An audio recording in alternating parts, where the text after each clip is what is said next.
Good morning, dear students.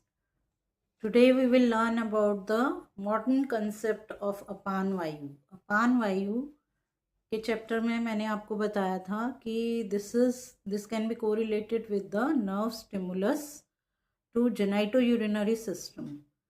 अब genitourinary system में nerve stimulus कौन सा आता है?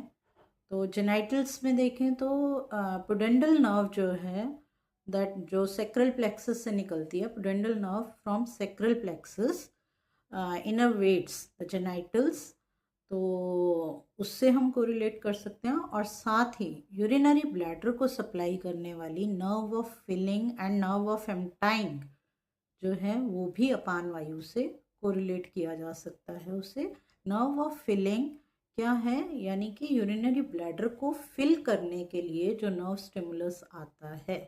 यूरिनरी ब्लैडर आपको मालूम होगा कि डिट्रूजर मसल से बना हुआ होता है और ब्लैडर के जो हैं दो स्फिंक्टर्स रहते हैं, internal sphincter and external sphincter. तो इंटरनल स्फिंक्टर जो है it is under the control, involuntary control, and external sphincter is under voluntary control. तो इनवॉल्यूंटरी कंट्रोल जो है वो सिंपैथेटिक और पैरासिम्पैथेटिक नर्व्स के थ्रू होता है. तो नर्व ऑफ फिलिंग या सिंपैथेटिक नर्व जो है वो हाइपोगैस्ट्रिक नर्व के फाइबर्स, जो पोस्ट गैंग्लियोनिक फाइबर्स हैं हाइपोगैस्ट्रिक गैंग्लियन के, जो हाइपोगैस्ट्रिक नर्व बनाते हैं, तो उन्हें जो है हम कोरिलेट करते हैं. तो दिस इज द अपान वायु. सो नर्व ऑफ फिलिंग और सिंपैथेटिक नर्व और हाइपोगैस्ट्रिक नर्व, इसमें क्या होता है कि डिट्रूजर मसल जो है वो रिलैक्स रहती है और इंटरनल स्फिंक्टर क्लोज रहता है जब इस नर्व की स्टिमुलेशन होती है. इसकी दूसरी तरफ opposite to this is parasympathetic nerve या नर्व ऑफ एम्टाइंग है, जो कि पेल्विक नर्व होती है. पेल्विक नर्व क्यों? क्योंकि वो डिट्रूजर मसल जो यूरिनरी ब्लैडर की मसल्स हैं उनको कॉन्ट्रैक्ट कराती है और इंटरनल स्फिंक्टर को ओपन कराती है. तो this is called the nerve of emptying, यानी कि nerve of emptying is the pelvic nerve और पैरासिम्पैथेटिक नर्व.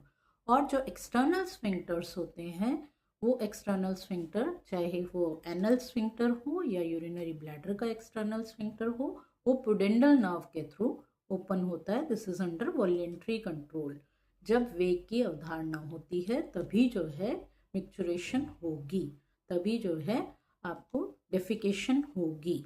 तो अपान वायु में भी यही सब बताया गया कि शुक्र मूत्र शक्रिंती, शुक्र मूत्र शक्रिंती और आर्तव और गर्भ का जो श्रवण कराने वाली वायु है जब युक्त काल होता है, जब वेग काल उत्पन्न होता है तब. तो pudendal nerve, pelvic nerve and nerve of filling or hypogastриc nerve, these all are the can be correlated with the अपान वायु. Thank you so much.